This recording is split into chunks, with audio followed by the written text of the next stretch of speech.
Assalamualaikum warahmatullahi wabarakatuh. Kali ini saya akan mempresentasikan tentang korupsi dan upaya pemberantasannya dalam pandangan Islam. Sebelumnya, perkenalkan, nama saya Muhammad Farhan Ali Irfani, NIM 21053661525, asal dari Prodi S1 Teknik Elektro offering E30.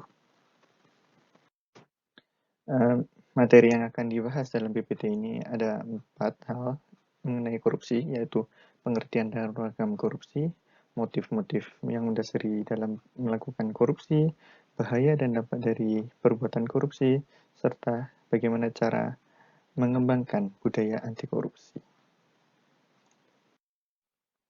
Yang pertama adalah pengertian dan ragam korupsi. Pengertian. Menurut KBBI, korupsi merupakan penyelewengan atau penyalahgunaan uang negara, yaitu perusahaan, organisasi, yayasan, dan sebagainya, untuk keuntungan pribadi atau orang lain. Menurut Undang-Undang Negara Republik Indonesia Nomor 31 Tahun 1999 Pasal 2 Ayat 1, korupsi adalah setiap orang yang secara melawan hukum melakukan perbuatan memperkaya diri sendiri atau orang lain atau suatu korporasi, yaitu perusahaan atau badan usaha, yang dapat merugikan keuangan negara atau perekonomian negara. Ragam dan bentuk. Ragam dan bentuk korupsi itu ada 5.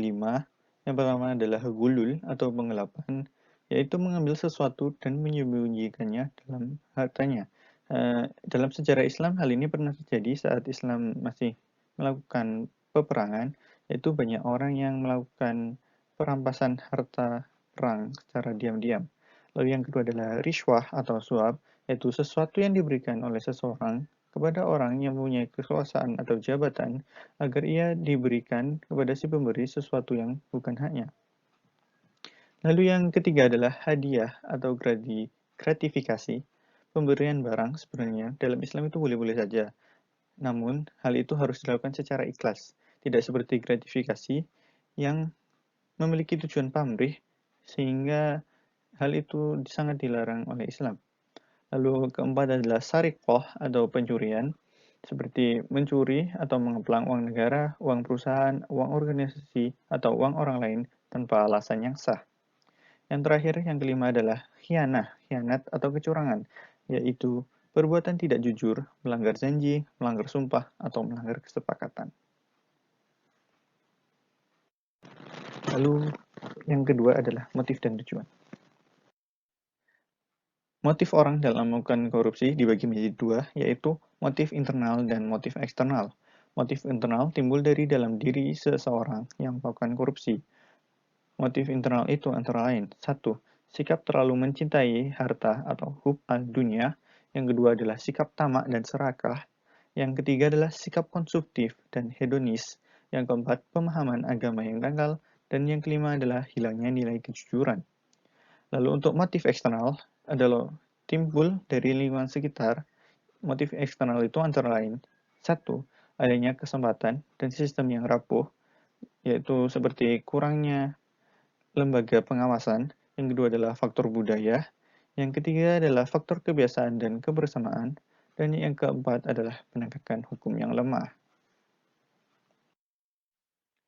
Ketiga, bahaya korupsi bagi kehidupan.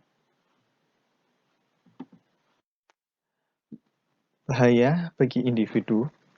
Yang pertama, pastinya karena ini perbuatan yang dilarang dalam Islam, maka pasti pelakunya akan masuk neraka.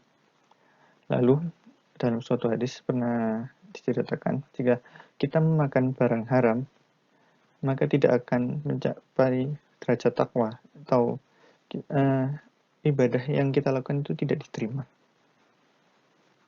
Lalu yang ketiga adalah orang yang makan makanan haram, kesadaran beragamanya sempit, atau bisa dalam kata lain, kita sulit untuk mendapatkan hidayah dan sulit dalam diberi hidayah. Nah, yang keempat adalah pemakan harta haram tidak diterima amalnya dan ibadahnya, itu seperti yang dibahas di poin kedua, hampir mirip. Lalu bahaya yang lain yaitu terhadap generasi muda, kehidupan generasi muda, yaitu budaya yang bisa mempengaruhi generasi muda sehingga budaya itu terus diturunkan sehingga korupsi mulai akan susah untuk dihilangkan dan di dunia ini.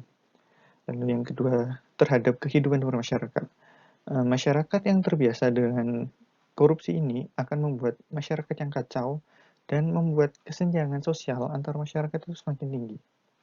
Karena akan muncul sifat iri, kan seperti dia melakukan korupsi, kenapa saya tidak? Maka itu akan membuat masyarakat semakin kacau. Lalu yang ketiga adalah terhadap sistem politik, itu akan membuat pemimpin yang terpilih tidak dipercaya oleh masyarakat, sehingga dapat membuat negara ini semakin kacau. Karena kalau rakyatnya sendiri saja tidak percaya terhadap pemimpinnya, bagaimana pemimpin negara akan menjalankan negara tersebut? Lalu yang keempat adalah terhadap sistem birokrasi administrasi. Hal ini akan menciptakan layanan publik yang mengecewakan masyarakat, karena pelayanan publik yang ada akan menjadi buruk, karena dasarnya adalah mereka memiliki orientasi untuk melakukan korupsi. Jika tidak diberi uang, maka mereka malas untuk melakukan pekerjaan. Maka itu, layanan kepada masyarakat akan terganggu. Lalu yang kelima adalah terhadap sistem perekonomian. Tentu saja, pertumbuhan ekonomi yang diharapkan oleh negara akan terhambat. Mungkin bisa turun atau perekonomian negara itu semakin berkurang, malah tidak bertumbuh. Tentu saja hal ini disebabkan karena saat melakukan korupsi, uang yang diambil bukan uang negara, dan itu yang seharusnya diperuntukkan untuk pengembangan negara malah digunakan untuk kepentingan pribadi. Yang keempat adalah cara menumbuhkan budaya anti korupsi. Budaya anti korupsi bisa dikembangkan dengan cara yang pertama adalah budaya anti mencontek, plagiasi, dan titip absen. Dengan cara ini terdapat dengan dua cara, yaitu melalui proses pembiasaan dan proses keteladanan. Proses pembiasaan dengan cara membiasakan diri kita sendiri untuk mulai melakukan perbuatan jujur dalam melakukan segala hal. Lalu selalu mengingat bahwa Allah selalu mengawasi kita dimanapun dan kemanapun kita berada. Karena kita harus mengetahui bahwa perbuatan jujur itu pasti akan mendapatkan balasan yang baik dari Allah Subhanahu wa taala. Lalu yang kedua adalah melalui proses keteladanan dengan cara meneladani sifat-sifat jujur para guru dan orang tua kita dan berusaha menerapkannya dalam kehidupan kita sehari-hari. Lalu yang kedua dengan memegang teguh amanah. Yang pertama adalah amanah terhadap Tuhan. Tentu saja dengan cara selalu melaksanakan perintah dari Allah Subhanahu wa taala. Dengan kita selalu menjaga perintah Allah, maka insya Allah kita akan selalu menjaga kejujuran kita. Lalu yang kedua, amanah terhadap orang lain dengan cara tidak mengingkari janji, selalu jujur terhadap orang lain, ya, dan lain-lain. Lalu yang terakhir, maaf ini tertutup kembali, yaitu terhadap diri sendiri dengan cara menjaga tubuh kita dari bahaya dunia dan akhirat, yaitu dengan cara mempelajari ilmu agama, menjaga kesehatan, rajin olahraga, dan selalu berpikir positif. Sesungguhnya jujur itu akan membawa kepada kebaikan, dan kebaikan akan menunjukkan pada surga. Seseorang yang senantiasa berperilaku jujur sehingga hingga dia layak disebut orang yang jujur. Sementara kedustaan itu akan membawa kepada keburukan, dan keburukan akan mengantarkan kepada api neraka. Seseorang yang senantiasa berperilaku dusta hingga pantas dia disebut orang yang pendusta. Hadis riwayat Bukhari. Sekian dari saya. Wassalamualaikum warahmatullahi wabarakatuh.